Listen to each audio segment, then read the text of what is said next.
Hello dear students, good morning. 10th grade व्याकरण पाठ। मुझे अज का अपना टॉपिक है मन जीते जगजीत। ठीक है, एक ऐसे है जो कि तुसी अपनी ग्रामर की फेयर नोटबुक से रिटन करना। तुम रिटन मैं सौखे तरीके ना करवाऊंगी, ठीक है, बट आप रीड सारे ही करांगे। चलो शुरू करते हैं। भूमिका। मन जीते जगजीत तुक श्री गुरु नानक देव जी की उचारी हुई है, जो कि जपजी साहब की 27वीं पौड़ी विच दर्ज है। इस विच गुरु जी ने एक अटल सच्चाई को पेश किया है कि मनुख अपने मन ते काबू पा के सारे संसार नूं की आ कहंदे जित लैण दे समर्थ हो जाता है ते एक सच्चे आनंद की प्राप्ति हुंदी है। इस 27वीं पौड़ी विच कहंदे तुक जिहड़ी हैगी आ दर्ज है, एक अचल सच्चाई है कि जे मनुख ने अपने मन ते काबू पा लिया तो कहंदा संसार की हर एक जित प्राप्त कर सकता है। हुण मन की है, एक क्वेश्चन, ठीक है। चलो बच्चों आप पढ़ते हैं भी मन की हुंदा। मन मनुखी जीव की एक ना दिसण वाली एक अशो वस्तु है, भाव ना ये दिखती है तो ना ही इसनूं असीं की है टच कर सकते हैं, छो कर सकते हैं, छू सकते हैं। ये मन ही है जिस विच सारियां इच्छावां, लालसावां, उमंगां अते सत्थरां पलदियां हन। कहते मन के साडे मन के अंदर बहुत सारिया लालसावां भी होंदियां ने, इच्छावां भी होंदियां ने, बहुत कुछ प्राप्त करने की इच्छा होंदी है जो कि साडे मन विच ही वसदी है। मन के हुक्म अनुसार साडियां ज्ञान इंद्रियां काम करदियां हन। इस विच चंगा खाण पीण पहनण ते होर तरह दीयां कहंदी इच्छावां की पैदा होंदियां रहिंदियां ने। इन्हां इच्छावां की पूर्ति लई ही मनुख की करदा कहंदे हरकत करदा है, हरकत विच आउंदा है। परंतु जदों इन्हां इच्छा की पूर्ति नहीं होंदी तां मनुख की है कहंदे बहुत दुखी हुंदा। मतलब कि सारियां इच्छावां कहंदे साडे मन विच ही पैदा होंदियां ने। जे तां पूरा हो जावे तां साडा मन खुश, नहीं तां कहंदे कि असीं दुख दे पात्र बनदे हां।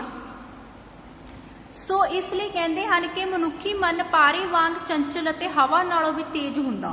जिवें हवा तेज चलदी है कहंदे मनुख दा मन इस तरह दा हुंदा। मन दी तुलना विच अथरे घोड़े नाल भी कीती जा सकती है जो इधर उधर नचदा टपदा रहिंदा है। मन की तुलना इंजन की भावना भी की जा सकती है, जिसनूं खुला छड्ड दिता जाए तो वह कहते नुकसानदायक भी हुंदी है। एक भाव आ, ठीक है, कहते नुकसानदायक भी हुंदी है जां हानिकारक हुंदी है। परंतु जे इसनूं ठीक ढंग नाल वरतों की जाए तो कहते बहुत ज़्यादा सार्थक हुंदी आ। भाव साडे बहुत सारे जिहड़े काम ने की सार्थक हो जाते हैं। अर्थात ये वड्डियां वड्डियां मशीनां नूं भी की कहंदे चला सकती है। ये मनुखी मन ही है जो मनुख नूं चंगे बुरे रस्तियां ते चलण दी की कहंदे प्रेरणा दिंदा। साडा मन भटकदा रहिंदा ना, कदे चंगे कंमां वल कदे माड़ियां वल, कहंदे सब कुछ की हुंदा आ मन विच ही ये हरकतां हुंदियां रहिंदियां हन। हुण अगे है कहंदे मन उत्ते काबू पाउणा। असीं अपने मन उत्ते किस तरह काबू पा सकदे हां?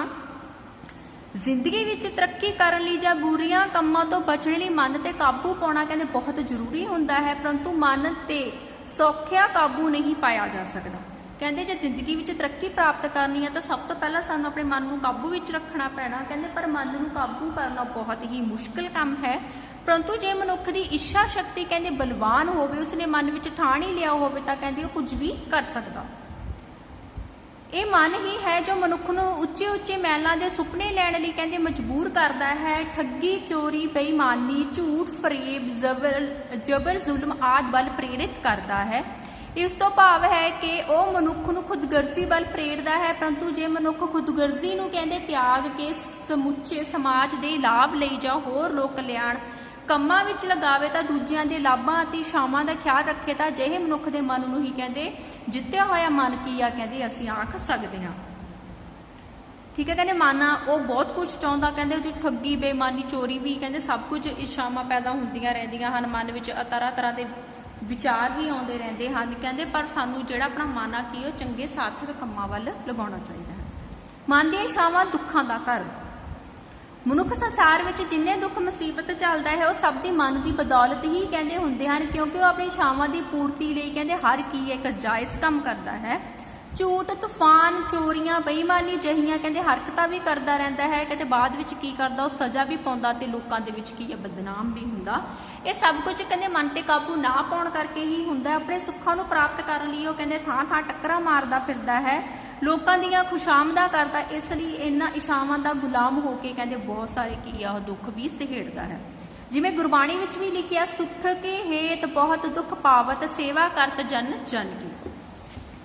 परंतु इस दे उलट ਜਿਹੜਾ ਵਿਅਕਤੀ ਇਛਾਵਾਂ ਨੂੰ ਮਾਰ ਲੈਂਦਾ ਹੈ, ਕੁਦਰਤ ਦੇ ਭਾਣੇ ਅਨੁਸਾਰ ਚੱਲ ਕੇ ਆਪਣੀਆਂ ਇਛਾਵਾਂ ਨੂੰ ਸੀਮਤ ਦਾਇਰੇ ਵਿੱਚ ਰੱਖਦਾ ਹੈ, ਹਮੇਸ਼ਾ ਕਹਿੰਦੇ ਸੁਖ ਪਾਉਂਦਾ ਹੈ।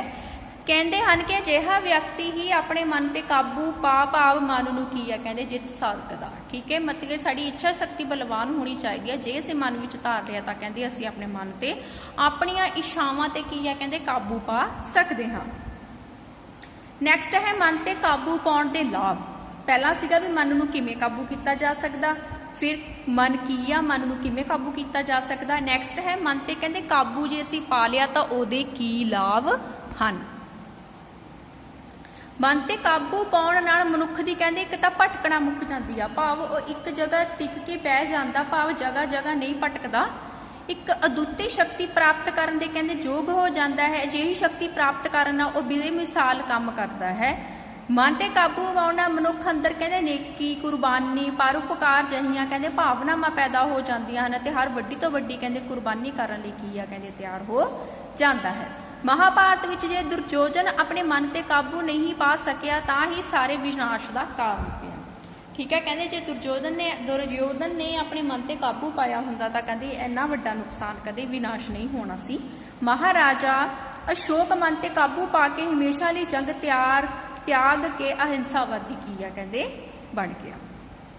ਮਨ ਨੂੰ ਜਿੱਤਣ ਦੇ ਸਾਧਨ ਕਿਹੜੇ ਕਿਹੜੇ ਨੇ। ਠੀਕ ਹੈ, ਮਨ ਨੂੰ ਜਿੱਤਣਾ ਕੋਈ ਬੱਚਿਆਂ ਦੀ ਖੇਡ ਨਹੀਂ। ਇਸ ਮਨ ਤੇ ਕਾਬੂ ਪਾਉਣ ਲਈ ਕਹਿੰਦੇ ਜੋਗੀਆਂ, ਨਾਥਾਂ, ਤਪਸਵੀਆਂ ਨੇ ਕਹਿੰਦੇ ਬਹੁਤ ਸਾਰੇ ਕਠਿਨ ਕੰਮ ਵੀ ਕੀਤੇ, ਤਪ ਕੀਤੇ, ਗ੍ਰਹਿਸਥ ਜੀਵਨ ਵੀ ਤਿਆਗਿਆ, ਭਾਵ ਆਪਣਾ ਘਰ-ਬਾਰ ਤਿਆਗਿਆ, ਸਮਾਧੀਆਂ ਵੀ ਲਗਾਈਆਂ, ਠੀਕ ਆ, ਵਰਤ ਵੀ ਰੱਖੇ, ਪਰ ਮਨ ਨੂੰ ਕਹਿੰਦੇ ਜਿੱਤ ਨਹੀਂ ਸਕੇ। ਗੁਰਬਾਣੀ ਵਿੱਚ ਇਹਨਾਂ ਸਾਰੇ ਸਾਧਨਾਂ ਨੂੰ ਕਹਿੰਦੇ ਵਿਅਰਥ ਦੱਸਿਆ ਗਿਆ ਹੈ, ਕਿਉਂਕਿ ਇਹਨਾਂ ਸਾਰੇ ਸਾਧਨਾਂ ਦਾ ਅਸਰ ਕਹਿੰਦੇ ਸਰੀਰ ਤੇ ਪੈਂਦਾ, ਸਾਡੇ ਮਨ ਤੇ ਨਹੀਂ ਪੈਂਦਾ। ਸਰੀਰ ਧੋਣ ਨਾਲ ਨਹੀਂ ਮਨ ਦੀ ਪਵਿੱਤਰਤਾ ਹੁੰਦੀ ਹੈ। ਕਬੀਰ ਜੀ ਲਿਖਦੇ ਹਨ, ਗਏ ਤਜ ਬਨ ਖੰਡ ਜਾਈਏ, ਚੂਣ ਖਾਈਏ ਕੰਦਾ, ਅਜੋ ਵਿਕਾਰ ਨਾ ਛੋੜਨੀ, ਪਾਪ ਮਨ ਮੰਦਾ। ਇਸ ਲਈ ਗੁਰਬਾਣੀ ਦੱਸਦੀ ਹੈ ਕਿ ਮਨ ਨੂੰ ਜਿੱਤਣ ਲਈ ਮਨੁੱਖ ਨੂੰ ਇੱਕ ਤੰਦਰੁਸਤ ਜੀਵਨ ਕਹਿੰਦੇ ਜਿਉਣਾ ਚਾਹੀਦਾ ਹੈ। ਗ੍ਰਹਿਸਥ ਵੀ ਜੀਵਨ ਵਿੱਚ ਰਹਿੰਦੇ ਆ ਹਰੇਕ ਕਿਸਮ ਦੀਆਂ ਕਹਿੰਦੇ ਮੁਸ਼ਕਲਾਂ ਦਾ ਸਾਹਮਣਾ ਕਰਦੇ ਹੋਏ ਆਪਣੀਆਂ ਇਛਾਵਾਂ, ਲਾਲਸਾਵਾਂ ਤੇ ਕਾਬੂ ਪਾਉਣਾ ਚਾਹੀਦਾ ਹੈ। ਇਛਾਵਾਂ ਨੂੰ ਸੀਮਤ ਦਾਇਰੇ ਵਿੱਚ ਰੱਖਣ ਨਾਲ ਬੰਦੇ ਦਾ ਕਹਿੰਦੇ ਧਿਆਨ ਕੀ ਹੋ ਜਾਂਦਾ, ਰੱਬ ਵੱਲ ਚਲਿਆ ਜਾਂਦਾ ਹੈ। ਪਰੰਤੂ ਇਹ ਸਹਿਜ ਮਾਰਗ ਤੇ ਚੱਲਣ ਵਾਸਤੇ ਪੂਰਨ ਗੁਰ ਦੀ ਬਖਸ਼ਿਸ਼ ਚਾਹੀਦੀ ਹੈ।